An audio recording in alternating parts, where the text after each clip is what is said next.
through a different way, he'll try to hint it to him. Right. But he has to figure it out. But he has to figure it out on his own. Right. It's like funny because it reminded me of a story that I have a friend of mine, Nacho Trick, that went to Rabbi Alfasi.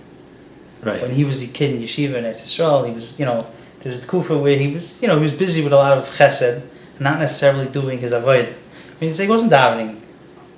I mean, he was running with that's all of this time hacking, and he came to Rabbi Alfasi, and Rabbi Alfasi told him to say Tikkun Klali every day.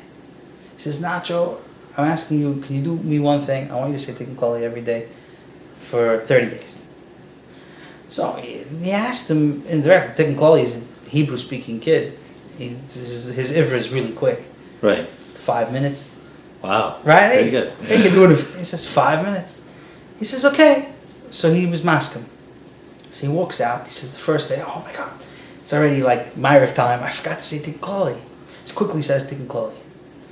Then he says, I say Tikkun Klali, I got that Ma'ariv. So he already went to shul. Like he felt guilty. Why I'm going to say Tikkun Klali because the rabbi asked me to say Tikkun Klali, but I just happened to skip over Ma'ariv. So he made it his business to daven Ma'ariv. The next, slowly but surely, he found himself at the end of 30 days going to Minyan every day. Right? So he came back to Rabbi Alfasi after. He says, you had no intentions of me saying Tikkun Klali.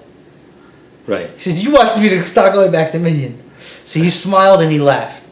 Right. So that's what I found, in an indirect way, from my personal view, that was a lot of things that Rabbi Yitzchak did. To a lot of people, that will indirectly end up nudging them in the right way. Right. That's the way I see it.